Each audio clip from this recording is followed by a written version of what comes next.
Alhamdulillah wassalatu wassalamu ala Rasulillah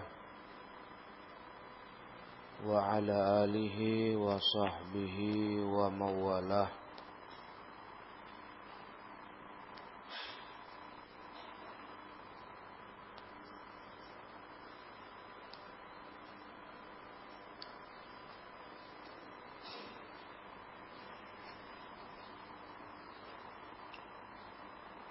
Sudah selesai bab sibabil muslim fusuqun.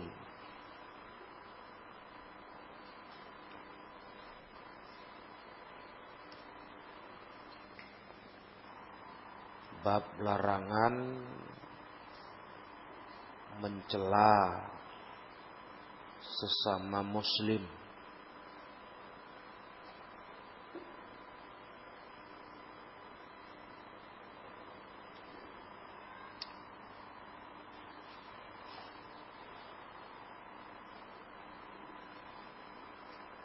Di hadis terakhir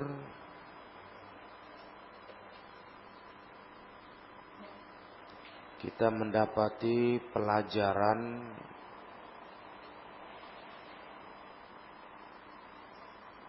dari nasihat Rasulullah sallallahu alaihi wasallam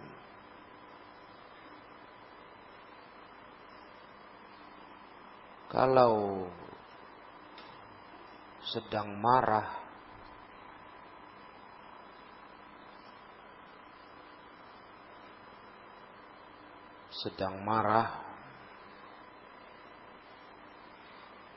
agar jangan sampai marah itu membuat kita mencela orang lain.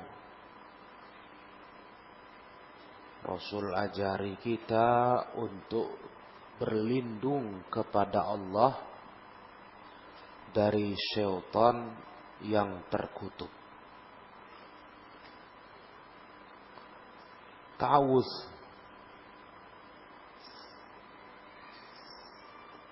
supaya jangan marah itu menjadi penyebab kita mencela orang lain.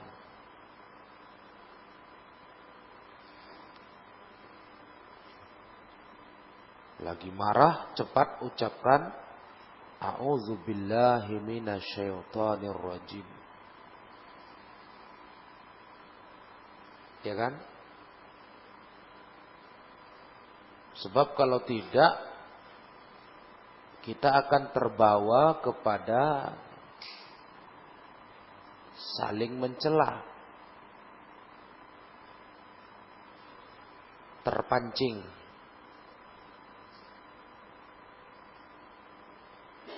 Paham dong? Terpancing.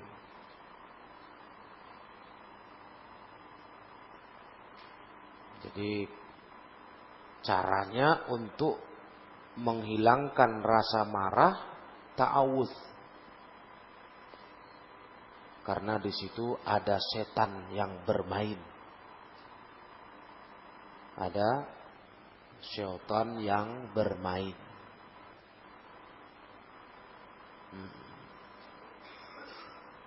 Dia ajak kita supaya menjadi orang yang suka mencela sibabul muslim, mencela muslim. Dan ini sangat berbahaya. Iya. Rasulullah sendiri kalau lagi marah, beliau ngomongnya itu tidak diarahkan kepada seseorang. Padahal beliau sedang marah atas tingkah buruk manusia. Tapi beliau tidak mengarahkan kepada orang tertentu. Enggak. Nah, itu yang akan kita baca riwayat atau bab 180. Babu malam yuwajihin nasa bikalamih.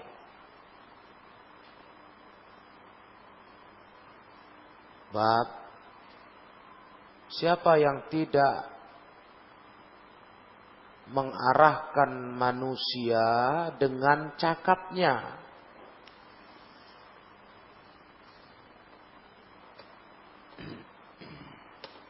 Artinya kalau cakap dia nggak langsung tunjuk orang, nggak begitu.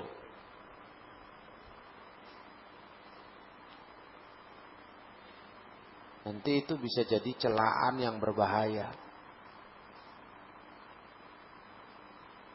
Karena intinya kita menegur perbuatan buruk. Menegur perbuatan buruk. Bukan mau mempermalukan orang. Nah, di sini ada contoh akhlak Nabi. Nabi itu tidak yuwajihin nas, mengarahkan cakapnya langsung kepada manusia. Lam yuwajihin nas bikalamih. Istilah kita apa kalau sekarang? Kalau cakap nggak tunjuk orang secara umum, apa namanya itu?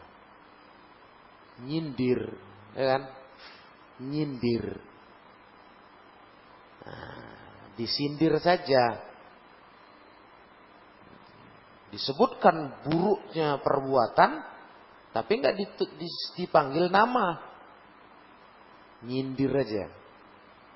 Betapa jeleknya orang-orang yang begini tingkahnya. Padahal di antara kalian ada. Betul?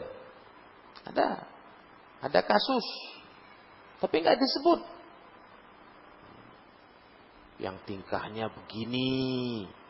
Jelek kali. Kok buat itu? Tapi nggak disebut. Ya fulan. Kaulah itu. Nggak gitu. Nah itu. Begitulah Nabi Sallallahu Alaihi Wasallam. Padahal kesalahan yang dibuat dalam kasus ini berat. Tapi Rasul nggak sebut nama. Yuk kita lihat hadisnya. Itulah akhlak Nabi. Jadi bukan berarti Nabi itu dikatakan lembut, dikatakan hatinya baik. Bukan berarti nengok yang salah didiamkan. Bukan, ya dimarahi, ditegur. Cuma Nabi nggak sebut nama, nggak sebut orang, itu aja. Kalau salah ya dibilang salah. Ditegur keras.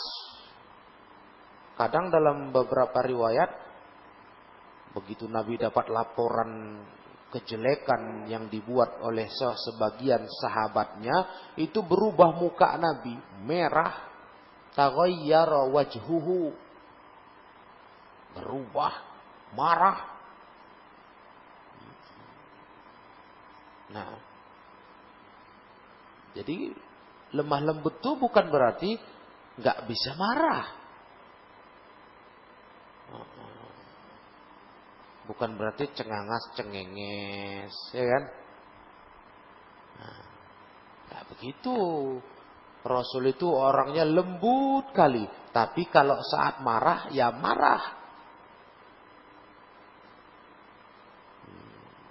Nengok yang batil, nengok pelanggaran agama. Rasul marah, cemburu.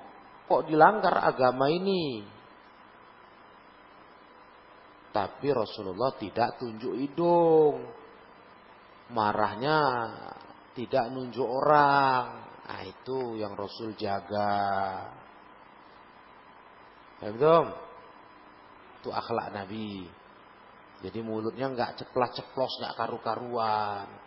Masa depan orang rame, depan para sahabat ditunjuk hidung fulan. Jangan kalian kayak dia itu. Jangan gitulah. Itu bukan nasihat namanya, ya kan?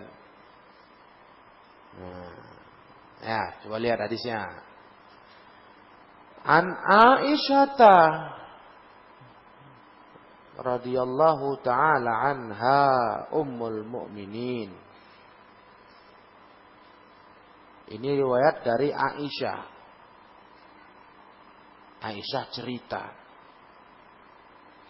Sana'an Nabi sallallahu alaihi wasallam syai'a. Pernah Nabi melakukan sesuatu. Melakukan sesuatu. Sana'a, membuat, melakukan. Farakhasa fihi. Maka Nabi memberikan rukhsah, keringanan dalam sesuatu itu.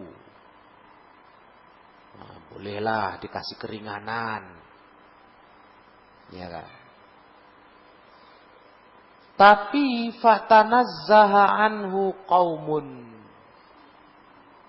Ada sekelompok orang, kaum, satu kaum, sekelompok orang, tanazzaha anhu.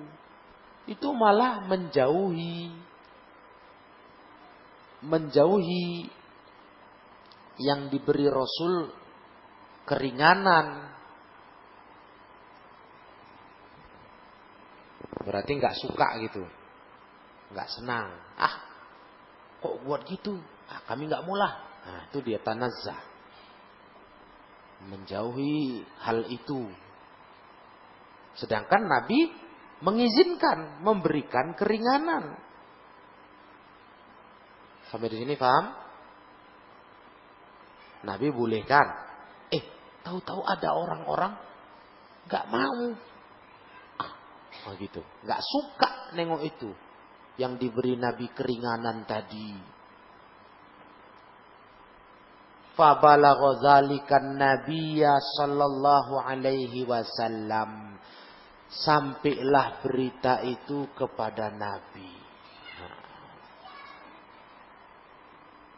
Dengar Nabi, ada yang lapor. Ada orang nggak suka terhadap apa yang diberi Nabi keringanan. Istilahnya kayak apa ya? Kayak protes gitu. Masa itu dibolehkan gitu? Kami nggak maulah. Padahal Nabi memberi keringanan. Nabi kan utusan Allah. Ya kan? Hukum Allah itu yang tahu tuh Nabi. Kok bisa ada orang yang merasa lebih tahu? Merasa nggak pantas. Kok yang begitu diizinkan, diringankan. Kami nggak maulah. Yabta'idun. Itu maknanya tanazzah ya. Tanazzaha anhu qaumun. Maka Rasul setelah mendengar itu fakhotaba, Rasul khutbah. Fahamidallah. Kemudian Rasulullah pun memuji Allah. Itu adab khutbah. Memuji Allah. Thumma qala. Kemudian Rasul berkata. Ma balu aqwamin yatanazzahuna an syai'i asna'uh. Ma balu. Kenapa? Kaum-kaum itu yatanazzahun, menjauhi sesuatu yang aku lakukan. Kenapa ini? Paham nggak kalian di sini? Istilah gini loh. Aku aja buat, aku aja melakukan, kok mereka nggak mau gitu. Nah, kenapa? Aku aja melakukannya. Kok mereka malah menjauhinya? Fa wallahi, demi Allah, inni la'alamuhum billah. Aku lebih tahu dibanding mereka tentang Allah.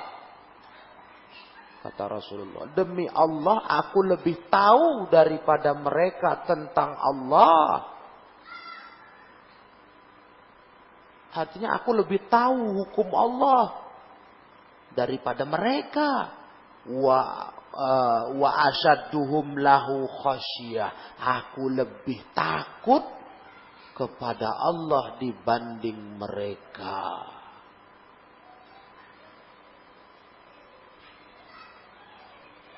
Mereka kok nggak mau? Padahal aku aja melakukannya. Paham kalian? Kalau soal ilmu aku lebih tahu, kata Rasul. Kalau soal takut dosa, aku lebih takut. Ya kan, berarti kan kalau menjauhi perbuatan itu kan kayaknya takut dosa gitu ya kan? Nah, kami nggak mau lah. Nah, kata Rasul, aku lebih takut sama Allah. Aku aja buat, kata Nabi. Kok kalian nggak mau buat? Itu.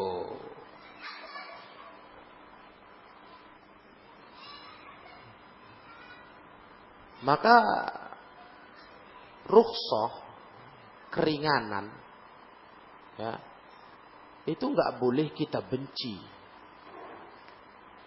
nggak boleh kita menganggap kalau kita tinggalkan keringanan itu lebih baik, lebih mantap. Jangan. Keringanan itu dari Allah. Rukhsah. Jangan kalian merasa benci dengan keringanan. Kok dikasih keringanan begitu? Mengkek kali pun. Umpamanya. Contohnya apa contohnya? Diberi keringanan dari Allah. Kalau kita safar, kita nggak puasa. Sahih? Betul nggak? Kalau lagi safar. Kita dikasih keringanan di bulan Ramadan, nggak usah puasa. Tahu-tahu ada orang merasa, enggak lah, masa bulan puasa nggak puasa. Yatanazahun, yabta'idun, menjauhi keringanan itu. Perasaan dia mengatakan apa? Nggak cocok lah, masa bulan puasa nggak puasa. Padahal Rasulullah mengizinkan. Kalau Ramadan kita lagi safar, buka. Bahkan ayat pun mengizinkan. Wa in kuntum mardo au ala safarin, ya kan? Kalau lagi sakit atau sedang safar. Kenapa mualim ambil contoh safar? Karena kalau sakit orang udah maklum lah kalau sakit. Orang lagi sakit nggak puasa. Tapi kan lagi safar, banyak orang merasa apa ya? Nggak cocok. Menjauhi perbuatan berbuka waktu safar. Merasa nggak cocok. Nggak sakit kok badannya. Masa siang-siang Ramadan minum cendol gitu. Gimana itu? Cendol itu seger kali itu. Lagi safar. Busnya berhenti, beli cendol. Iya. Rasanya gimana gitu di hati itu. Masa boleh? Orangnya sehat kok nggak sakit. Bugar. Safar dari Medan ke Jakarta naik pesawat santai kok. Mana capek, mana panas, mana sesak. Duduk di pesawat AC 2 jam langsung mendarat di Jakarta. Di Jakarta di bandara beli roti boy. Tahu nggak? Nggak tahu. Kasihan. Masa nggak tahu roti boy? Itu rotinya bandara dulu. Lama-lama udah banyak, nggak di bandara pun banyak. Wangi loh. Wangi. Wah, selera, lapar. Kalau kelas kalian satu potong nggak cukup itu. 3. Cuman harganya mahal. Kan lucu, masa sehat-sehat turun pesawat. Wah, langsung pergi ke roti boy. Beli roti boy, beli Coca-Cola dingin, wis duduk makan lah. Jelek kali siang hari Ramadan. Kan rasanya begitu rasanya kan? Masa begini boleh? Apa? Enggak, kayak nolak gitu. Ada keringanan dalam Islam. Nah, ini yang Rasulullah marah. Aku tuh lebih tahu tentang Allah, kata Rasul. Aku lebih takut kepada Allah. Aku aja buat kok kalian gak mau. Nah, ya kan? Tuh. Itu contoh itu yang banyak kali banyak orang nggak cocok lah. Nggak terima gitu. Kalau orang sehat-sehat safar kok buka puasa, kok makan minum. Nggak tahu malu. Di depan orang ramai pula tuh katanya. Ya. Yang bilang harus berondok siapa? Ya. Jadi harus berondok, pakai sarung gitu. Hah? Minum esnya pakai sarung. Kenapa? Ini masalah hukum agama. Jangan pakai perasaan hatimu. Nggak ada masalah. Musafir, jadi dimaklumi harusnya. Namanya di bandara, di terminal, di stasiun, itu musafirin. Ya. Lain pula kalian di gang waka, nah itu yang nggak ada otak itu namanya. Iya kan? Jelas lah itu orang risih nengok kamu. Ini ngapain lah ini? Walaupun kamu sedang safar kemari sampai sini siang, janganlah jalan dari depan nenteng cendol tadi. Orang nggak duga kamu musafir. Nanti dikira orang ini gila, ini salafi gila ini. Masa siang-siang Ramadan sambil jalan dari sana nenteng es di sirup. Kamu dibilang gila. Sakit jiwa ini gitu. Orang ngaji sakit jiwa. Nah, itu janganlah fitnah. Kan lagi pula kamu udah nuju rumah. Ya di sinilah di pondok kayak makan minumnya. Kalau bandara nggak apa-apa. Memang tempat musafirin. Nah, jadi sikap menolak keringanan dari Allah dan Rasulnya itu salah. Itu salah, tercela. Tapi, kaitannya dengan bab kita ini, tapi Rasul nggak sebut orang. Cuman Rasul sebut apa? Ma balu aqwamin. Cuma kata Rasul, kenapa kaum-kaum itu yatanazzahuna 'anis syai'i asna'uh. Ayo, santri, paham gak ini? Apa sisi dalilnya di mana? Ngerti? Rasul tidak menyebut orang yang berbuat itu. Cuma Rasul sebut kaum-kaum secara umum. Tidak langsung tunjuk hidung. Padahal Rasul tahu siapa yang buat itu. Rasul tahu. Tapi Rasul adabnya begitu.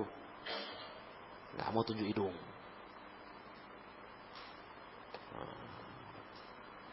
Sebab menurut Ibnu Rajab Al-Hambali,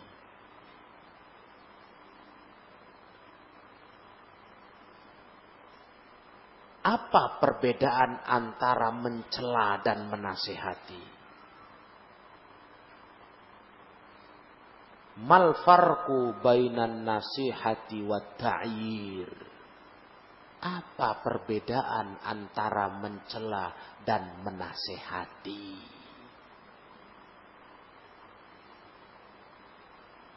Bedanya apa? Kalau menasehati itu kita tidak menyalahkan seseorang di depan orang lain langsung. Itu menasehati.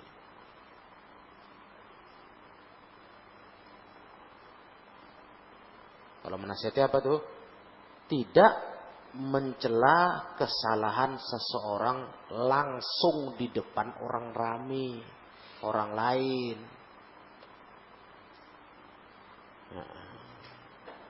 Kecuali, perhatikan, kecuali dia menyengaja memamerkan dosanya. Sengaja, sok-sokan anggar, sok anggar kata kita. Ya. Anggar kali kau ya. Paham nggak ini? Kita kenal loh, ini orang sengaja ini, sok hebat gitu. Mau apa? Aku buat ini. Gitu. Nah itu ya, kita tegur dia di depan orang lain. Tapi kalau kesalahan yang dia buat tidak dengan niat untuk sok-sokan, sok hebat, pamer dosa, itu kalau nasihat tuh jangan di depan orang lain. Kalian tengok kawan salah, ini enggak dia sok-sokan dia ini, cuman ini silap kata kita, silap atau apa ya, tak sengaja ini dia. Itu panggil dia, Fulan sini. Nasihati 4 mata. Kau tahu salah, nggak boleh kau buat gitu. Nah, itu nasihat, kata Ibnu Rajab Al-Hambali. Adapun takyir, celaan, ya dibalik aja, kebalikannya.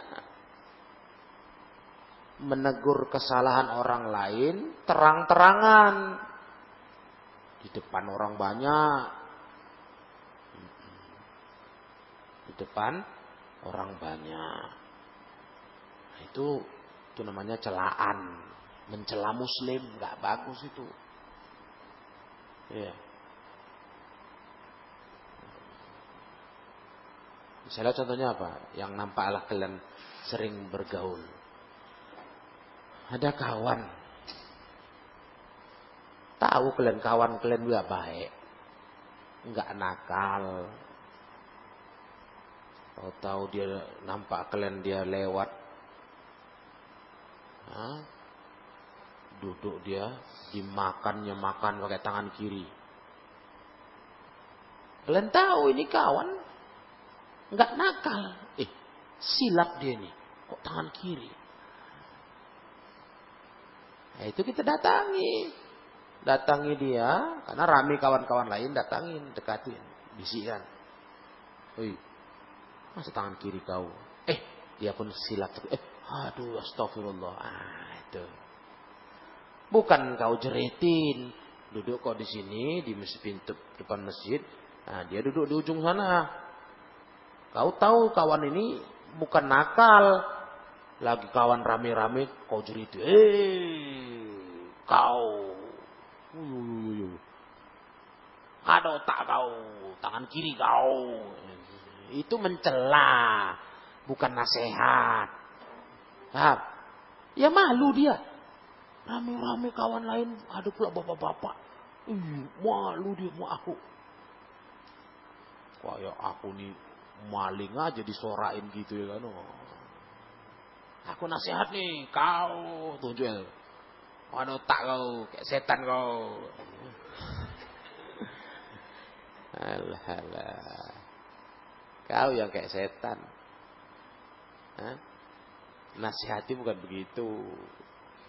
Tapi kalau kau kenal ini kawan bandal, malah terkenal. Ditegur baik-baik, langsung mau apa? Kan masuk imun. Dibuatnya lagi, nampak kita. Kalau ini orang perlu digitukan ini, ya kan? Memang petentang-petenteng bandal, rupanya ini anak setan kemarin tuh. salah masuk ke pondok pesantren. Iya, rupanya anak setan dari kalangan manusia, syayatinul insi, ya kan?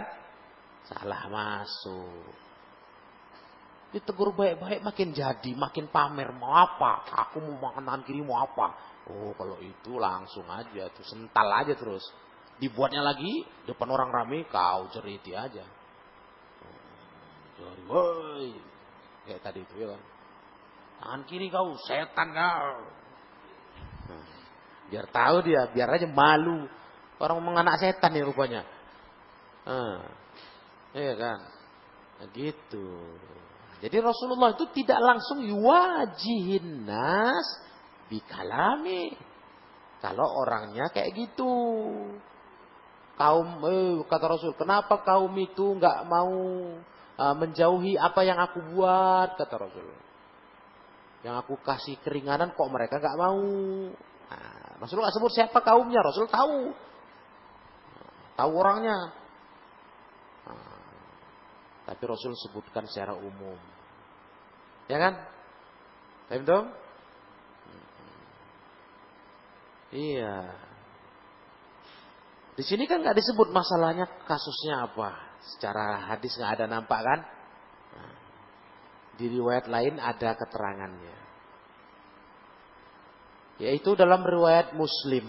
Apa masalahnya yang Rasulullah pernah memberi keringanan kok ada orang nggak suka mengamalkan keringanan itu. Dalam riwayat Muslim ada seorang laki-laki datang ke Nabi. Dia cerita, ya Rasulullah, gimana hukumnya aku bangun pagi dalam kondisi junub, belum mandi wajib, udah mau masuk subuh, jadi aku sahur dalam kondisi junub. Habis sahur, ya sudahlah, masuk subuh berarti puasa kan? Puasa. Berarti dia merasa gimana kondisi aku junub sahur. Jadi dia tanya sama Nabi, kata Nabi SAW, aku pun dulu pernah begitu. Aku junub, belum mandi wajib, aku sahur, aku puasa. Itu kata Nabi. Rupanya orang ini nggak cocok mendengar jawaban Nabi. Apa kata dia? Kalau Nabi bisalah, udah diampunkan dosanya. Kalau aku, nggak cocok ini. Nggak mau dia rupanya dengan jawaban Nabi. Itu maka Nabi marah. Kenapa kaum itu? Nabi nggak sebut nama orangnya. Kalau Nabi tahu. Kenapa? Nah itu muncullah di sini. Ma bala aqwam yatanazzahuna 'ani syai' asna'u. Nabi aja buat, kok kalian nggak mau buat? Kok merasa nggak boleh itu? Masa sahur-sahur masih junub? Iya, kan waktunya udah mepet. Kalau kau tunggu mandi dulu, sampuan dulu, udah azan subuh lah, nggak sahur lah kau. Betul kan? Tapi kok tadi bangun kau jam 4? Jam 4 bangun, mandi wajib, bersih-bersih, ya betul, mantap lah. Lah ini kondisinya kan beda. Azan jam 5. Iya. Azannya umumnya jam 5. Kau bangun jam 5 kurang 5. Macam mana mau mandi lagi? Walaupun kau mandi dengan gaya kilat jebur. Gak kejar itu. Gak terkejar. Nanti baru mau nyuap nasi. Allahu Akbar. Gak sahur. Iyalah. Itu kan ringkas sekali 5 menit. Ya sudah, jangan pikir dulu mandi wajibnya. Bangun, sudah. Cuci tangan, cuci muka, makan sahur. Nanti mandinya setelah azan. Baru mandi wajib supaya sah sholat subuhmu. Ya kan? Paham kan? Itu boleh. Itu keringanannya ada.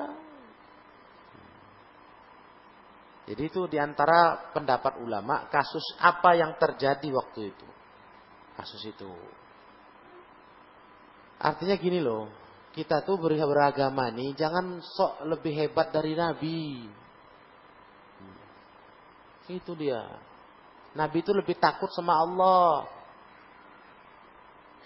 Jangan lebih sok hebat dari Nabi. Itu intinya. Itu salah. Kalau kita beragama ini sesuai Nabi. Tuntunan Nabi ikut. Nah, gitu aja. Atau contoh lain yang kita bisa buat apa misalnya? Sholat qashar. Mengqashar sholat di waktu safar, ya kan? Itu banyak masyarakat Islam.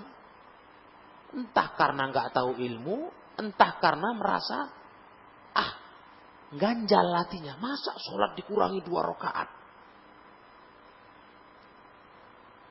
Nggak terima dia. Banyak itu loh. Jangan kalian salah ya. Kalian ajak mereka sholat safar, di safar, singgah, yuk sholat yuk, bawa rombongan, semua sholat yuk, sholat zuhur.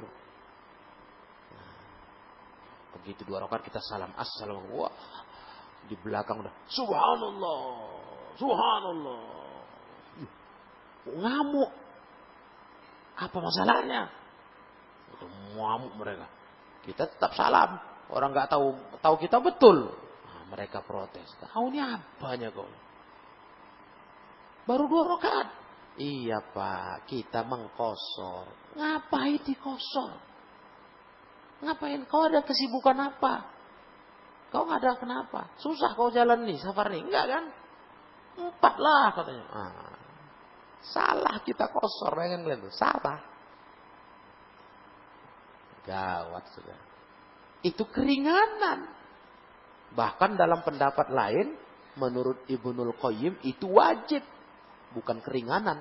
Orang musafir wajib qashar. Betul? Bukan keringanan. Tapi kewajiban. Karena hukum asal sholat.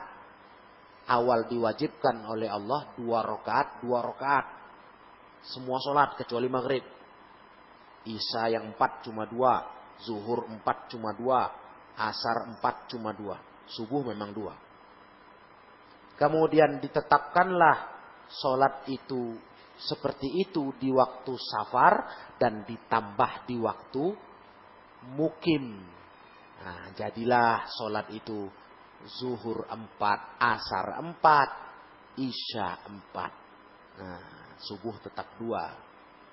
Maghrib 3 gitu. Jadi kalau kita lagi safar kembali ke hukum asal. Hukum asal diwajibkan sholat. Yaitu 2. Yang 4 itu jadi 2. Kenapa kau nggak terima?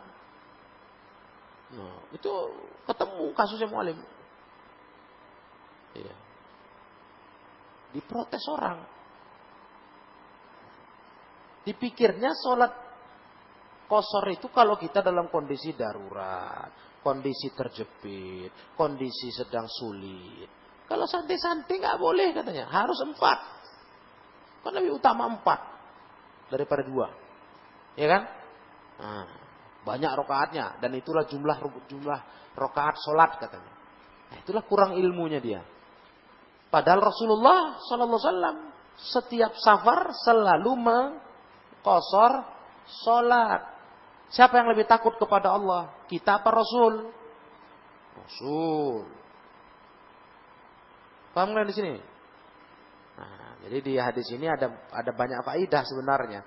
Faidah etika, menyalahkan kesalahan orang, jangan tunjuk hidung. Tapi lihat kondisi ya, kalau ada perlunya perlu tunjuk hidung. Itulah tadi. Kalau orang yang berbuat tuh memang udah bandal kali, nggak tahu malu. Petentang-petenteng dengan dosa, itu perlu ditegur langsung, tunjuk hidung itu. Ya. Ya betul. Tapi kalau kawanmu itu bukan pelaku dosa yang menyengaja, pamer-pamer dosa, ya nasihat baik-baik lah. Tarik dia, itu lebih mengena. Itu bedanya nasihat sama celaan. Ya begitulah kalau menurut pendapat tentang kasus apa yang Nabi di sini mengamalkan tapi orang meninggalkan. Kadang-kadang memang begitulah hidup manusia ini ya. Kadang-kadang sok lebih hebat dari Nabi. Kalian teringat nggak 3 orang yang datang kepada Ummul Mukminin Aisyah, tanya amalan Nabi.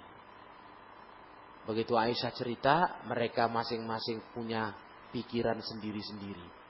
Aku mau puasa terus, lebih hebat dari Nabi. Kalau Nabi maklum lah, Nabi udah dijamin surga. Aku mau lebih hebat, aku puasa terus. Yang satu bilang, kalau aku sholat malam terus, nggak ada tidur. Yang satu bilang, aku mau membujang terus, nggak mau nikah, biar jangan mikirin dunia, mikirin keluarga. Pulang Nabi dilaporkan Ummul Mukminin Aisyah, ya kan? Nabi marah dengar itu. Apa orang-orang itu, kata Nabi? Aku puasa, aku berbuka, aku sholat malam, aku tidur, aku menikahi perempuan. Siapa nggak suka dengan sunnahku, bukan golonganku. Itu penyakit merasa sok bisa lebih hebat dari Nabi. Paham? Jadi nggak boleh ya. Nah, itulah orang sekarang banyak juga kayak gitu. Buat bid'ah itu kan sebenarnya kalau jujur-jujur kita, itu sok hebat itu. Nabi nggak buat, dia buat. Ya kan? Bid'ah kan begitu. Seakan-akan dia mau lebih hebat dari Nabi. Nah, iya. Buat bid'ah, tambah-tambahin ajaran agama. Nabi aja nggak buat, kok buat pula kok. Hebat kok dari Nabi. Nah, itu makanya beragama ini jangan suka-suka hatimu lah. Beragama ini pakai aturan sunnah. Nggak ada ajaran, tinggalkan. Yang ada, kerjakan. Gitu. Itu beragama. Kalau nggak ada ajaran Nabi, tinggalkan. Alas. Wadih. Dan orang yang 3 itu tercela. Nabi marah. Nggak cocok Nabi begitu. Wallahu a'lam bishawab. Jadi satu hadis ini tambahan pelajaran kita.